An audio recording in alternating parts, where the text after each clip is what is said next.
सरकार को लेकर कुछ प्रमुख मुद्दे उठाए आपने, तो क्या कुछ मुद्दे हैं वो और आगे क्या कुछ करने जा रही है आपकी पार्टी? उत्तराखंड में जिन ऑफिसर्स के ऊपर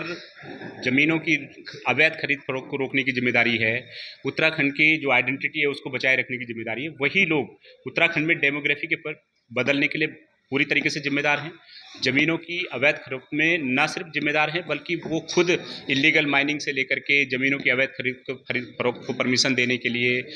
अवैध हथियारों को लाइसेंस देने के लिए डायरेक्ट इन्वॉल्व हैं, इलीगल माइनिंग में डायरेक्ट इन्वॉल्व हैं। और एक केस स्टडी के रूप में आज हमने नैनीताल के जो तत्कालीन जिलाधिकारी रहे हैं DS गर्ब्याल, जिस दौरान उनके कार्यकाल में भी एक सवाल उठ रहे थे कि भाई यहाँ पे पर्यटन जिहाद हो रहा है, डेमोग्राफी चेंज हो रही है पर्यटन के नाम पे, वही केस स्टडीज हमने उठाई हैं। उस पर साफ कैग ने भी इस पर सवाल उठाए हैं कि किस तरीके से अवैध तरीके से अनुसूचित जाति के व्यक्तियों की ज़मीनें इलीगल तरीके से DM ने अपने पद का दुरुपयोग करते हुए परमिशन दी हैं, किस तरीके से 1/3 रिजॉर्ट 117 रिजॉर्ट के अपने कार्यकाल में परमिशन दी हैं, किस तरीके से विशेष श्रेणी की ज़मीनों की खरीद की परमिशन दी हैं, किस तरीके से इन्होंने इस तमाम इन्वॉल्व दस्तावेज के रूप में हमने इसका खुलासा किया है कि उन्होंने कृषि प्रयोजन के लिए ज़मीनें दी, लेकिन जिन लोगों के बाहर के लोगों को स्पेशल परमिशन के साथ ही ज़मीनें दी गई, उन्होंने परमिशन से 6 महीने पहले वहाँ पर जो है ज़मीनों के आसपास की जो सरकारी ज़मीन है उसको खुर्द-बुर्द करना शुरू कर दिया, फॉरेस्ट की लैंड को खुर्द-बुर्द करना शुरू कर दिया, सैकड़ों पेड़ गिरा दिए, कई सैकड़ों हेक्टेयर ज़मीनों पे कब्जा कर लिया। उस पे बाकायदा कमिश्नर जो कुमाऊँ हैं, दीपक रावत उन्होंने इस पे सवाल उठाए हैं, उस पे कमेटी गठित की है, जो अपने आप में बड़े उनके कदाचार के बड़े सवाल हैं।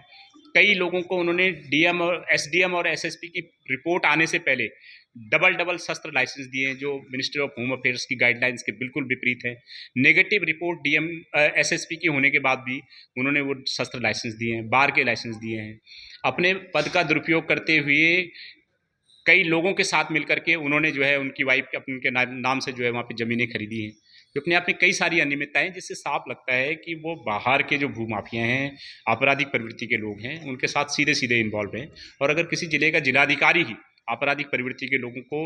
परमिशन देगा, उनको संरक्षण देगा, ज़मीनों की अवैध खरीद फरोख्त करने में उन संलिप्त होगा, तो फिर इस राज्य का कौन बोलने वाला। और इसकी शिकायत जब हमने मुख्य सचिव स्तर तक की तो वहाँ से भी कोई कार्रवाई नहीं हुई है। और अब हमने जो है प्रधानमंत्री कार्यालय से इसकी गुहार लगाई है, सेंट्रल विजिलेंस और DOPT में हम लोग दरख्वास्त करेंगे और इस तरीके की कार्रवाइयों पर रोक लगाने की मांग करेंगे और कार्रवाई की मांग करेंगे।